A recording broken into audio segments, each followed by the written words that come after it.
I just made these amazing spare ribs with only 2 ingredients, and I'm gonna show you just how I did it.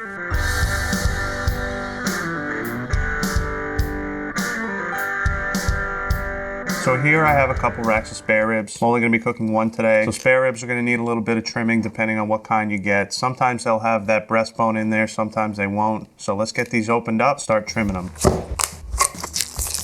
There we go. Now this is a nice looking rack of spare ribs. Let's get right to trimming these. So when I trim meat, I like it kind of frozen. By the time I'm done trimming, rinsing and everything, they won't be frozen anymore. This makes it easier for me. So here you have this little skirt. You're gonna wanna go ahead and cut that off. That's good meat you'll want to save, great for sausage. So it looks like the butcher already cut this breastbone off. This is where you're gonna find it if it's here. If I want to trim these down to a St. Louis rib, you're gonna cut this off here. And that's really the only difference. For me, I'm gonna try and keep as much meat as I can on here. All these little scraggly bits here at the end need to come off. This is not gonna do anything good for us. What I'm gonna do is probably trim these last 2 bones off. So just find out where that bone goes and run your knife right next to it all the way up. And there we go. So we got this end squared off. Let's check out this other end. So you can see here, there's a bone that's been cut on this end. We want to get rid of that. That's not necessary, so we'll just trim that right off. Our edges are looking pretty good. We'll flip these over. Just don't like how thin this is up here. Just gonna go ahead and trim some of this off.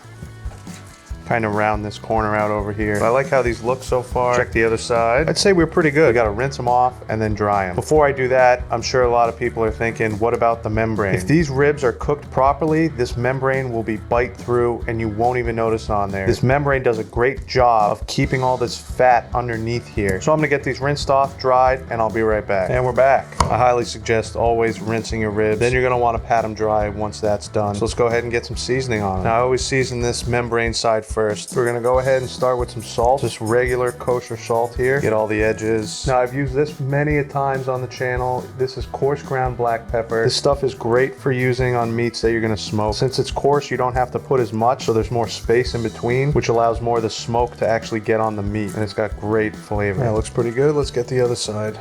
So this is all I'm gonna be using is the salt and pepper. If you have a nice cut of pork, you're not gonna wanna go crazy with the seasoning. You really want that pork to stand out. And more importantly, if you go really basic, just salt and pepper, you're gonna get a lot of great smoke flavor on these ribs. If you're using a rub that's got a bunch of stuff in it, and you just load up these ribs, that smoke's not gonna have a chance to penetrate the meat. And you'll see when we cook this, they're gonna have a fantastic color. You don't wanna go too heavy with this pepper because it is really flavorful. Like I said, we wanna leave room for that smoke to get on here. So there we go. This is all you need. If I was using table grind, I would definitely use a little more pepper, but I know you don't need a lot of this pepper. Let's get out and get these on the smoker. All right, I got this thing up to 275. Let's get these ribs on.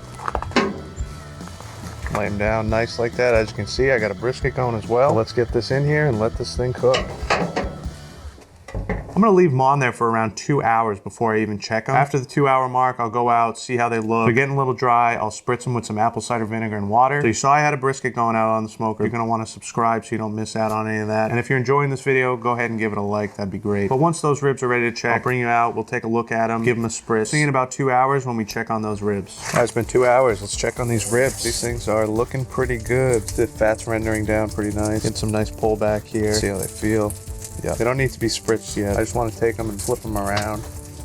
I'm gonna let them go another hour, check on them, maybe give them a spritz. Hour number 3 on these pork ribs. Getting a great color on there. See how the meat's starting to wrinkle up a little bit? Definitely gotta start spritzing it, so that's what I'm gonna do now. Start checking this for tenderness too. Yep, these are getting really nice and tender. So if you're curious of temperature, we're at about 163 degrees. We'll let these go for an hour or 2 more. I'm gonna spritz these every half an hour or so. See when these are ready to get wrapped up. 4.5 hours in on these ribs. Let's take a look. Check out the crust we got going on here. So I've been coming out and spritzing these every half an hour. Let me get my temperature probe. See where we are for tenderness. Oh yeah, like butter. These are ready to pull off and wrap. Get a temperature check. Let's see what we got. We're at 198. Let's get these off and we'll get them wrapped. So those ribs just hit the 5-hour mark. They're almost at that 200-degree temperature mark. The color on these things are wonderful and they are definitely ready to pull off and wrap. So let me go out to the smoker. I'm gonna grab these ribs and we're gonna get them wrapped. Here's our ribs. Check these things out. They look freaking gorgeous. Look at the color we got on these things. See the backside membrane got a nice crisp on there. These are gonna be so good. If you guys could smell these, they already smell so good. When I do ribs, I really like to use lard because lard is pig fat. When I do a brisket, I use beef tallow. That being said, I don't have any lard. So for these, I'm using tallow. So I just warmed up a little beef tallow here. I'm gonna go ahead and pour some of this tallow right on top of these ribs. Should be interesting to see how these taste. Definitely gonna give it a more beefy flavor. Let's get these wrapped up. There we go, beautiful. I'm getting these back on the smoker for probably 1 more hour. I'll check it for tenderness, but I really think it's only gonna need 1 more hour. I'll let you know how long they were on there when they're done, and I'll see you when they're finished resting and we're ready to slice into them. Our ribs are done. I let them go on the smoker for 1 more hour, wrapped up just like this. Pull them off because they were super tender. Let them rest for another hour, and here we are. Without further ado, let's get these unwrapped because they smell ridiculously good. I want to bite. So these are crazy tender. Just check these out. These are absolutely phenomenal. Look at the color we got on there. I mean, this is something you're only gonna get with just salt and pepper. Get these sliced up because I want to give them a try. Now, if you're a fan of putting barbecue sauce on your ribs, now is the time to do it. Follow this method to the T up to this point. Take your favorite barbecue sauce, lather it over here, throw it back on your smoker for another 20 to 30 minutes to let that sauce set, and you'll have some delicious sauced ribs. I'm gonna cut these up, and the way I like to do that is I like to flip them over. Now, I like to flip them over because you can see the bone, so you can see exactly where to cut them. Makes it so much easier to slice these ribs up.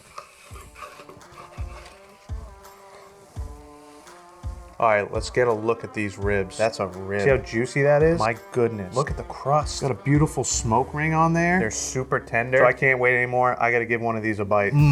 So tender. Wow, unbelievable. These are some of the best ribs I've ever had. Just salt and pepper. How can you beat this? These are absolutely delicious. They're so good. Super savory, super juicy. Definitely one of the best ribs you can have. So I hope you liked the video. Give it a thumbs up if you did. Make sure to subscribe to the channel. New video every Wednesday, but most importantly, get out there and smoke something good.